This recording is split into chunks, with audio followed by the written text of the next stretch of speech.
ASTV Média. Aimez, partagez et abonnez-vous.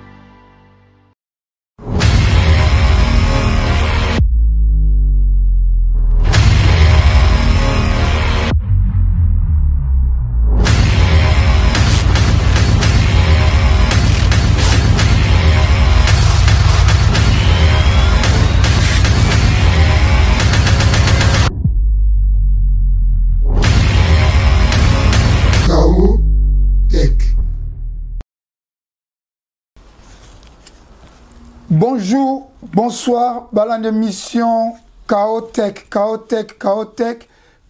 une émission na spéciale webi oelo belaka makambo ya box ya sport. Bonjour, bonsoir, balan d'émission Chaotech est une émission na bino oelo belaka makambo ya box. Chaotech est une émission na bino oezaka toujours présenté nanga moko mishonoka aspect spirituel bopeto nanzoto pe na molimo. Nazali premier congolais oyo asalaka ba analyse ya boxe na lingala. Lelo bato bele pe bakomi kolanda ezali malam mingi. Nazali grand analyste oyo asalaka makambo ya boxe parce que ngai moko nazali na ancien boxeur. Pour le moment pe nazali entraîneur et puis nazali manager promoteur ya boxe awa na Angleterre. Naza na licence ya ko entraîner, naza na licence ya ko sala promotion, ko promote ba boxeur awa na mboka Angleterre. Yango na sala ba analyse ya ba combat ya boxe na lingala.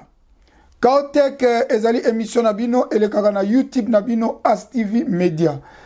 Soki nano s'abonner na YouTube na bino ASTV Media te ok na YouTube ASTV Media o cliquer cloche ya notification et goza penza malam mingi. Contribution ezali partager émission ya Chaotech. À part Chaotech to saka émission dépêche actualité à temps réel au tolobelaka makambu ya politique. To saka pe émission ya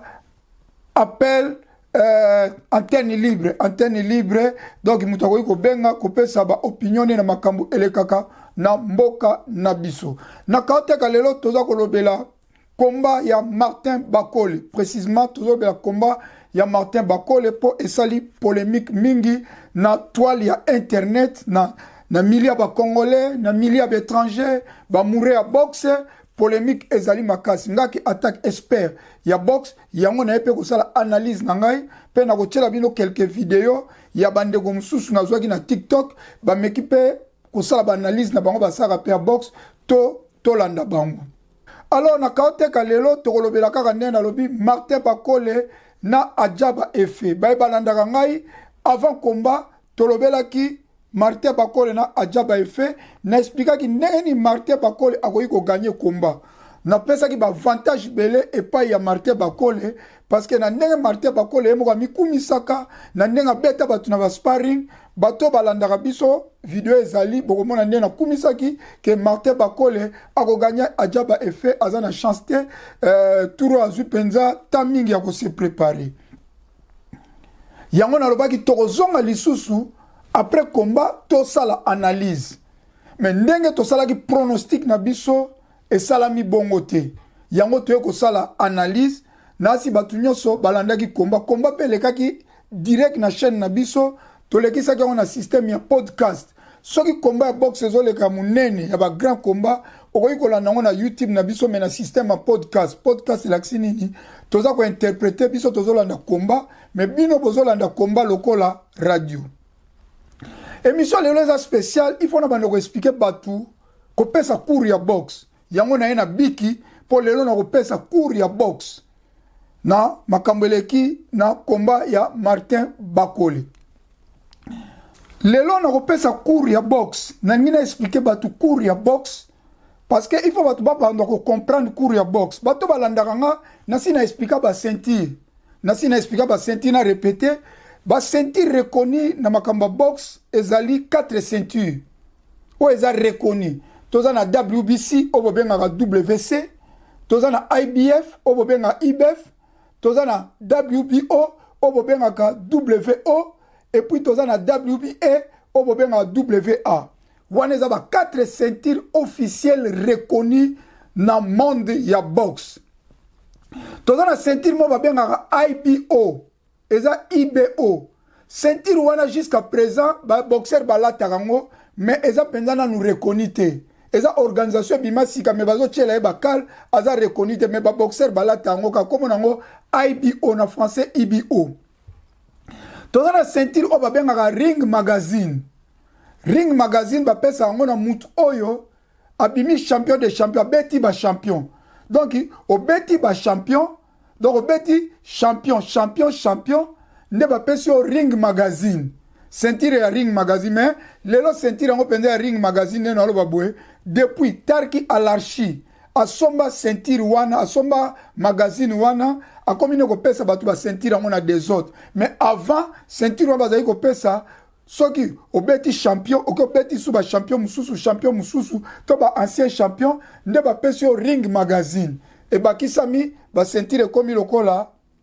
6 et comme il aura 7 mais 4 officiels na 6 ba ceinture comme il aura 6 4 officiels na de oyo on a lobi IBO na Ring Magazine mais Ring Magazine est officiel est reconnu IBO est reconnu à part wana tozaka na oba bengi Linea Champion est ceinture te ezaka titre honorifique donc mutu moko asali ba exploit ebele na boxe ya ko beta babengi Linea Champion ezali ceinture te bolimbis ezali titre honorifique bato balandaka nga na sina expliquer makambo ba ceinture lelo na ko expliquer makambo ya victoire ndenge nini mutu aganyaka na boxe selon ba juge na kozonga nanu muke na ring na expliquer na ring tozaka na 3 juges na ring bango nde mutu batiaka ba point na bakomi na chaque round soki komi na suka ya round bakozwa ba point ba juge wana misatu basangisi après bapesi victoire to bapesi nil bakomba mosusu mpe ezalaka mpe batie 4 juges mais pour le moment 4 juges nanu mpenza comme officiel te ezalaka mingi soki tembeleki makasi nde batie 4 juges mais officiel tozalaka na 3 juges na ring na moment nazoloba boye fédération ya monde ya boxe ba fédération ba ceinture wana nyonso ba organisation ya monde ya boxe baza kovanda balobi il faut ba juge bakoma 4 maintenant nous décision openda bakena ngona na suka te nanu ba confirmer yango te ba juge bakoma 4 parce que ring ya la 4 coin 1 2 3 4 donc bacha ba juge na tous les 4 mopanzi ya ring parce que ba juge ba kaka misatu côté mususu juge ala raté yango babi moko côté mususu mopanzi ba juge ba mona raté baza ko bunda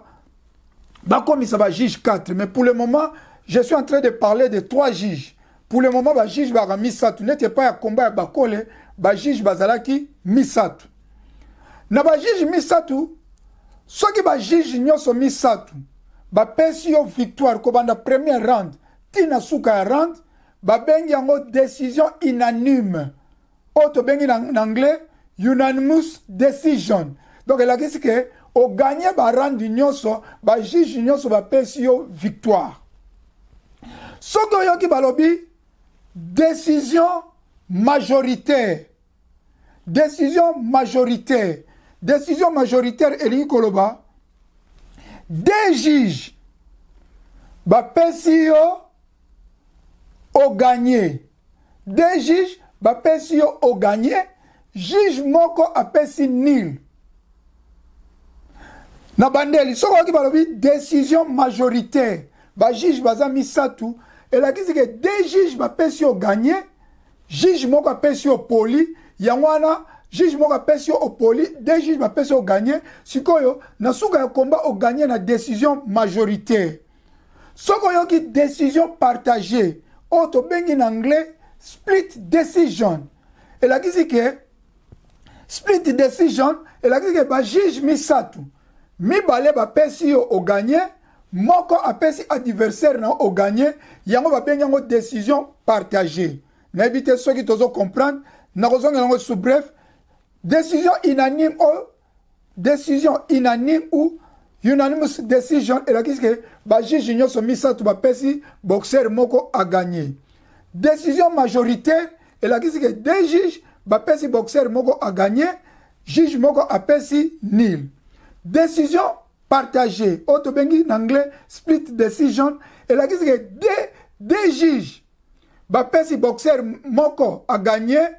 Deux juges bapesi boxeur moko a gagné. Juge moko a pesi boxeur moko a gagné. So on a qui majority draw.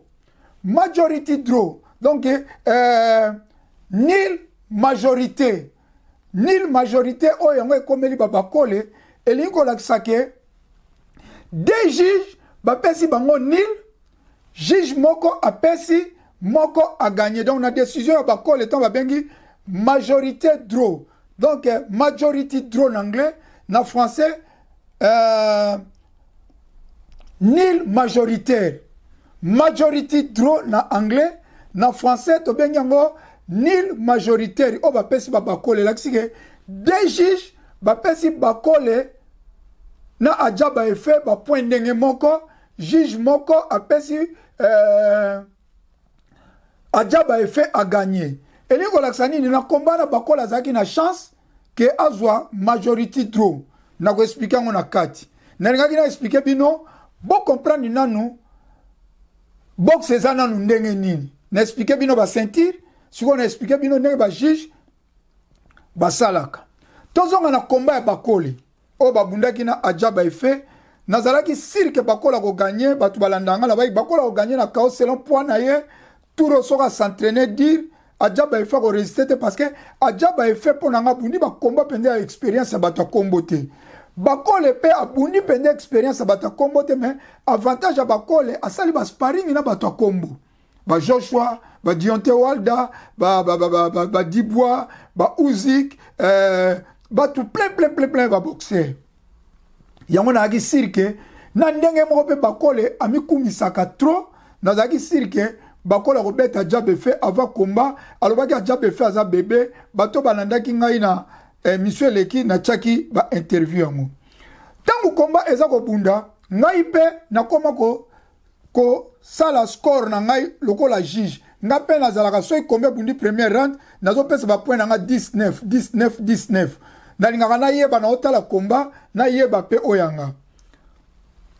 ngai pe nazalaki kosala score na nga tangu bakola zobunda na koexplike bino score na nga ezalaki ndenge nini a part score na ngai ezalaka pe na score ya télévision omoni télévision ndenge totalaka combat na TV bomonaka bazobimisa ba point oto bengi score yango na ba point ezobima na TV ba point ebimaka na TV ezalaka ba juge officiel te o bavandaka na ring te ezalaka ba point ya télévision ya journaliste ya télévision donc journaliste oyo asalaka makambo ya box oyo aza kosala commentaire ya box na TV ye pe azopesa ba point ne attaque expert na box yango moni na combat ya bakole tango ba point eza kobima ajaba efe azalaki na avantage ya 3 rounds donc ajaba efe bapesaki ye 97 bakole 94 donc ti na ba 8e round ajaba efe azalaki komene selon télévision so okei na juge ya TV bon tant na ba juge ya TV azali juge officiel te azali ka journaliste lokola ngai mais expert na box ye bazo pesa ba score na ye to ba point na ye pour na chaîne ya télévision na bango na juge wana ya télévision expert wana apesaki ajaba efe le gagnant soki ezalaki ye nde azala juge officiel bakole apolaki komba wana selon ngai pe nasalaki score na nga na suka ya score na ngai nasalaki score na nga ezalaki 99 à 98 donc nga napesaki bakole kobanda premier round ti 10e round nalingaki na bake bakole azwi 99 ajaba efe azwi 98 boyebaka mpe nga napesi score na nga na sentiment attaque congolais nazalaki mpo na susi bakola gagné même bato babengi nga babi na nga ke Micho noka aspect spirituel po peto na nzoto pe na molimo ndenge osalaki reportage ya bakolo ozopesa biso émotion parce que ozalaki trop sur bakoli donc inapesaki score na nga ke bakola gagné na round moko parce que nazalaki na sentiment ya couleur ya drapeau ya mboka wana na sisi bascore ndenge ezali nasala analyse siko ya combat ndenge nga combat na monelaki soko tali combat kobanda premier round ti troisième round Adjaba Efe mutu amenasaki Adjaba Efe abandaki bien Adjaba Efe azalaki ko bunda na back foot soko ki back foot na ngeza ba terme box donc il a dit que back foot est une technique batu balo bateko Adjaba Efe abundi azalaki ko kima non eza ba ayaki na système ya back foot o to benga na français azo bunda défensive donc azo abeti jab azongi sima donc azo bunda azo songi sama colonne sima bakole abundaki na front foot donc bakole abundaki offensive donc bakole ndazo landa ye yazo bunda back foot défensive azako défendre kaka yango moni na premier round ti na troisième round akotisaki bakole biloko ebele parce que bakole tanga zolanda Adjaba Efe azo tigele ba jab nde na quatrième round bakole aye kolamuka ameki kolamuka parce que amonaki que ça ne va pas il faut na lamuka combien ya 10 round nde bakole amekaki kolamuka na quatrième round mais soko ke na cinquième round sixième round septième round ezala Adjaba Efe ezala bakole combat ezalaki boring combat ezalaki so elengi te bazali kobeta na te bakole akomaki frustré donc il frustré annoying yango moni bakole na kata ring azoyebisa Adjaba Efe yaka to bunda na boxi yo il faut ça l'effort attaquer adversaire so kazo bunda na back foot yo ko iko benge yaka to bunda yangwana bakole ayaki siko tanga tikali 2 rounds bakole ayeko renforcer na 8e round na 10e round donc yangwana moni bakole azwaki 3 rounds Adjaba Efe pe 3 rounds na ye bandeli na katikati ba round nyonso ezaki nil yango moni ba juge mibale bapesi bakole 95 Adjaba Efe 95 juge moko apesi bakole poli donc bakole aza na chance parce que soki ezalaki combat ya ceinture bakole alingaka pola en plus selon ngai bakole apolaki combat wana selon ba juge mais bakole azoloba ke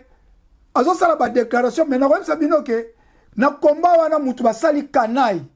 eza Adjaba Efe bon tunanga pourquoi omoni Tarki Alashi prince wana oya Arabie Saoudite Tarki Alashi alela bakole anoma même bakole ambassadeur ya Afrique yango moni abengaki bakole ako remplacer na combat ya Dibois Tarki Alashi alela bakole Tarki Alashi asali influence selon ba juge ndenge match ekendeki ba juge wana il fallait ba pesa bakole a poli selon ba score card po biso tozana vrai score card bakole polaki na score card mais Tarki Alashi asali na point na lokola nga bakole alobi ba pesa ngo draw ba pesa ngo match nul po ba bunda combat retour yango moni bakole sengi match retour Adjaba Efe pe andimi match retour bakole azana chance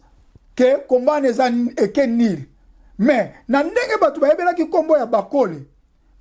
approuvé kombo na ete ndenga lobaka kabeta ba Joshua ndenga lobaka beta ba Dibois abeta ba Uzik ndenge bakole bunina Adjaba Efe na bisi bino ke afungoli porte ya ba diversaire batu bako banga eli susute auti ko pola na parka Marquez alaki babengi na 2 jours mais epoleli wana poli elakisaki déjà ba faille ya bakole Adjaba Efe aza boxer ya top niveau te aza boxer ya top niveau te ndenge bazwelaka bakole na box ya monde ndenge bundi na Adjaba Efe akoki Adjaba Efe te kombe ke na 12 eke na 10 rounds ba boxer ba obanga su bakole te ba Kabayel ba Uzik basi ba comprendre que style na ye il faut bunda bakole back foot obunda net défensif papa net mutrokola Uzik champion du monde abeti Joshua abeti Tyson Fury abeti ba boxer ebele ba Shishora abeti Dibois babunda rematch so akuta na Uzik bakola kolala KO po déjà Uzik akobanga ta sa comprendre que muto il faut na bunda na back foot en plus Uzik aza Adjaba Efe te Uzik abetaka 6 combinaisons ba mo abeti 1 2 3 4 5 6 akimi akimi Uzik abetaka bongo donc lelo ba Uzik combat Adjaba Efe elaki faille ya bakole elaki ke bakole pe ndenga ganga na télévision ndenga lobaka akobetama bakole azalaki kilo bakola zo pesa ba réseau belé mais na ko ba réseau bakola pesi nga na kumisa ke mais awa nazo sala analyse attaque expert ya box bakola zaki kilo alekaki Adjaba fait na 17 kilos. Alors bakola il faut travailler souplicité pas azala souple kitsa kilo au moins Tyson Fury tant babunda ki na uzika kitsa ki kilo pour pesa souplicité à ko mouver bakola tellement zaki ko landa Adjaba fait bakola melaki pe pema parce que azoko ka kozwa Adjaba fait te aye kozwa Adjaba fait na deux derniers rounds 9e round na 10e round parce que Adjaba fait alembaki amelaki pema so ezalaka kene na 12 rounds tamsu bakola nga bete kao mais atolo bandenge ke na 10 rounds bakole il faut ça l'entraînement dur azwa boxe au sérieux atika nan makambu ya ambiance na Kinshasa makambu belé azwa penza boxe au sérieux soka lingi azwa titre ya champion du monde pour le moment ba boxer ba obanga su bakole te ngane na tali kombana nenga bundaki na Adjaba effet soka ezaka kutana na dibwa nga beta bakole so ezaka kutani na uzi nga beta bakole so ezalaka kutani na même na Joshua so ke nenga bakola bundi wana so ezaka kutana ba boxer wana ba top balinga ba beta yi bakola nga pola penza na ndenge moko ya mabe yango il faut travailler dur okoza na makofi ya makasi mais il faut eba pe techniquement ko travailler dur na souplicité ko baksa biloko mususu yami bale bakola lobi ke tant ya Arabie Saoudite tant komelaki tant échangé bakole raison pesi ya temps ezali faux raison tola nana nous raison bakola pesi ya pola qui apprend ça l'analyse boki raison bakola pesi eza problème ya raison ya temps ya Arabie Saoudite échangeaki azola la pongite combien bundi na 4h du matin combien bundi na 4h bien sûr depuis nga la banda ko tala ba box po ngai na bandi ko tala ba box liboso bakole nga na bandi box liboso ya bakole nga bandi ko bunda en Angleterre na 1992 bino mota 1992 na habite bakole so ala ki wapi po nga na koti Angleterre na 1991 donc na bandi ko tala bakole na bandi ko bunda nga na bandi box en Angleterre 1992 box so rezo bunda na Amérique biso en Angleterre total à 5h du matin 4h bana Londres nyoso baebi parce que même na France bata France Belgique bata Europe baebi que États-Unis soki biso combien ça 4h du matin total à 4h du matin c'est que les États-Unis zo bunda ba 22h soki combien ça en Angleterre c'est que ba américain ba total à 4h du matin bakola lobi que combien ça 4h du matin oui parce que Canelo Alvarez champion des champions Canelo lokola combat bazaki na posa ba américain batalango ba mexicain batalango parce que ezalaki combat ya Canelo il faut batiango na area ba américain 22h po ba américain basomba combat batiango na area ba américain yango combat kendeki ti 4h du matin eza normal question na bakola lobi ya air ezali faux archi faux eza raison te parce que Canelo pe batunaki Canelo question wana Canelo est-ce que air on s'adapte na air Canelo alobi naza boxer pour nga naza boxer na yaki 2 semaines avant na Arabie Saoudite pour na s'adapter na temps tolanda interview Canelo nasi bolandi Canelo boyoki ndenge Canelo alobi ke ayaki Canelo alobi ayaki 2 semaines avant na Arabie Saoudite pour na amesana na air apongi bakole pe pourquoi ayaki pe 2 semaines 3 semaines avant mais bakola kendeki pe Arabie Saoudite ndenge moko na Canelo 2 semaines avant mais comment Canelo alobi ke pona RZ logote yazane boxer donc ayaki 2 semaines avant pour s'adapter na air bakola po kendeki 2 semaines avant pourquoi on s'adapter na RT Canelo aza boxer yo pe boxer comment boxer mususu alobi ke air sali logote ayaki 2 semaines avant à s'adapter na air mais bakola yo alobi ke air affecté yo olobi ozwi temps d'entraînement bientôt soki okitisi na 2 semaines 10 kilos comment na 2 semaines bakolo olobi olongoli 10 kilos mais depuis opola na paka pourquoi olongolaki ba kilo te bakole ba raison pesi eza ba raison te atika justification atika ko se justifier ne batu musu balobi atika pe ko va overrated komi kumisa makasi eleki ozozo ba adversaire tout na pete na ko beta Joshua na ko beta Dibwa na box adversaire a pété à la kate. Tomona baska Douglas, beta Tyson. Tomona boxer rebelle beta Mohamed Ali, Joe Fraser. Donc na box adversaire a pété à la kate. On va Canelo s'entraîne à dur. Ah, na Roberto te, Eric Roberto yo, mais il s'entraîne dur. Pour la boxe, surtout bino poids lourd, Martin Bakole, les coffres moko eko changer makambutu. Alors, yo on minimisera trop ba adversaire. Depuis beto banda ko komona au banda ba combat na boxe, à part kaka Jared Anderson. Jared Anderson aza boxer ba bengie azali prospect, aza mwana bandi boxe sika, ndo beta ki KO. Mais si on tali bien au Bundana Tony Yoka. Tony Yoka, c'est un faux boxeur. Nasi na salango be mission dans la YouTube. Tant au Bundana Tony Yoka na Kinshasa Congo ba kumisaka yo. Ngana baka Tony Yoka c'est un faux boxeur parce que Tony Yoka na palmarès à monde azate. Dans les 10 premiers mondes, les 20 premiers mondes, Tony Yoka tikala ko zalate.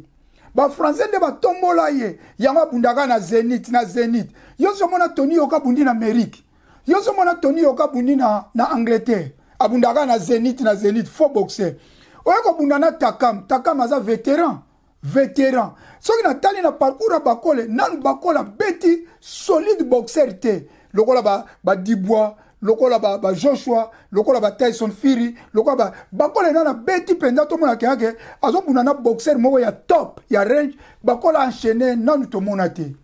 Mais lokola za mwana mboka, toza ko kumise mais raison o Bakola pesi ezali raison te. Ils ont raison que ils ont qui temps na 2 semaines à kitsi 10 kilos depuis parka pourquoi bande ko kitsa ba kilo te ezali penza raison te to landa bande ko o ba sali pe ba analyse na bango na ba TikTok to landa pe ba idée na bango Nazi Bolandi à part cela aja ba fait un combat sila que moi ta ba betaka bang combat sili coach Nelson, coach ya Bakole. Au moins d'être que combat sili, au que pesa ba coach ya quoi na mbote. Coach ya Bakole a ça qui a déjà fait que félicitations au gagné combat. Coach ya Bakole a ça qui a déjà fait félicitations au gagné combat. Tolanda potam su Billy les radio te Tolanda a déjà fait aza ko sango na misu ya Bakole. Nasi Bolandi ndenge ajaba efe aza koloba na misu ya Bakole ke coach apesa ki félicitations na ring. Alors eloko to sengi na ki kaka na sala analyse oyo attaque expert na box poto yeba makamnini elekaki. Bakole aza na chance à sauver pour na tarki alashi. Parce que ba juge nyonso basi ba pesa ki na bango ajaba efe. Na landi pe ba expert rebelle ya box. Ba oba saka ba analyse en anglais, na français, ba pesi na bango kaka ajaba efe muta ganyaki. Ngai na pesa ki Bakola gagner na round moko mais boy ba kenak ki sentiment nazo sala score 4 ba point na ki sentiment ki congolais. Alors Bakola ba ko bunda match retour ndenge Tarki Alashi alobi mais Bakola zala prudent. Ajaba efe asia comprendre yo. Asia apaiser de makofi na yo. Parce que makofi nyonso oyo Bakola betaki ajaba efe nenga ka mutazu li kofi sansale ajaba efe atikali ko sansale na li kofi Bakola te. En plus Bakola il faut mettre makofi na précision. Bakola azwa ki ajaba efe na corde makofi belé zo ko raté. Bakola il faut yekola pe ko beta na mipanzi na mabumu. Il faut yekola ko beta na mipanzi na mabumu e ko zala penza malamu mingi. Tolanda selon ba expert ya ring bato ba kotaka na ring ba expert ya ring ko bana premier round ti 10e round Martin Bakola betaki 460 coups 460 coups Martin Bakola betaki ajaba efe abetaki 451 coups na bakunya so ba betaki na o erataki na o ekotaki et sali total ke na o erataki no ekotaki Bakola betaki 460 ajaba efe 451 asi bo mona baku oyo kababi landed baku ekotaki o penza ke koti penza juge amoni ekoti ya bakole ekotaki Adjaba Efe 145 coups Adjaba Efe akotisaki bakole 190 coups elakisi ke Adjaba Efe aganyaki parce que ye mutu akotisi 190 coups ekotaki bakole baku oyo babetaki ezwaki na mutu bakole akotisaki 65 coups Adjaba Efe akotisaki 75 coups. Donc, avantage toujours, il y a Adjaba Efe. Power. Baku oyo. Il y a force de frappe. Il y a force de frappe. Bakte bakola kotsaki. Baku et ya body. Na libumu. Bakola betaki baku ya libumu 17. Adjaba Efe a betaki 11. Donc, soko tali. Bakola beti baku ebele. Na oye kotaki no kotaki te men. Oye tutaki. Sokotali 190, bakole 145, Adjaba Efe mutu, akotisi baku et tuti bakole. Na mutu, sokotali Adjaba Efe 75, bakole 65. Sokotali bakole loka kotisi kaka, ezaki baku ya libumu 17, Adjaba Efe 17. Donc, komba wana bakola kolo bate kane ezalaki te. Soki nga nalobi, nalongoli makila ki congolais, ndenge na pesa ki bakole a gagné na rand moko pesaka nil. Soki na longoli makila ki congolais nde nazaki kokumisa bakola gagné bakole komba na polaki na clôturer a polaki muta sauver bakole za tarki alashi prince arabe wana ye muta sauver parce que alinga bakole mingi botande basolaka na bakole abengaki bakole na telefone ne a ko sauver nini tarki alashi alingaki te bakola pola yango bapesaki bakole draw na ring wana so tali bakola zana ba fanatique Arabie Saoudite momba baza kokumisa bakole pour prince alingake mingi Adjaba Efe azagineti inconnu donc bakole tika kosala ba chaque combat koyaka kolela wera loba mwana mobala lela pamba te oza drapeau ya mboka s'entraîner dur tia penza boxe na discipline parce que combat ya Adjaba Efe elakisi déjà ba faiblesse no contre ba boxeur mususu alors bo bunda combat retour na landi Adjaba Efe alobi combat retour a gagner parce que assez comprendre force na yo assez maîtriser force na yo assez comprendre technique na yo assez yoki solono ya nzoto donc ozo risquer Adjaba Efe combat eza sous un avantage na yo te combien comme 50-50 donc tabo matana ring na Adjaba Efe mutu moko oyeba te ko bakola kobeta donc combien comme 50-50 merci mingi on azaki nango pona sala analyse ya box na ebite soki na bosani logo moko bobo sanate Canelo Alvarez pa bundaki Canelo Alvarez abundaki yaba bundaki boxer ana kuta kimi ko banda premier round ti 12e round school abundite ko banda premier round ti 10e round azalaki ka ko kima mais suka ba pesi Canelo unanimous decision ba juge nyonso babi Canelo aganyaki Canelo sko ba kobunda na Crawford waneza mama na komba nasi ba mataki na ring total ande ba mataki na ring boy bakake Canelo aza super middleweight super babenga bango soki ba lourd léger Canelo aza lourd léger Crawford aza welter alors Crawford a matcha 2 poids po ba bunda na Canelo Crawford nana polate a gagna undisputed champion a beta ba champion nyoso ya light welterweight na welter sikoyo tellement mbongo ba tchebele a matisi 2 poids a matcha 2 divisions akuta na Canelo eza combat moko donc babi ekozala somo Canelo pasa 2 fois undisputed champion Canelo aza 2 fois champion des champions 2 fois pound for pound Crawford azali 2 fois undisputed champion azali 2 fois champion des champions 2 fois pound for pound mais Crawford aza nango na poids ya C Canelo aza nango na super aza nango na middleweight oba bengi lourd léger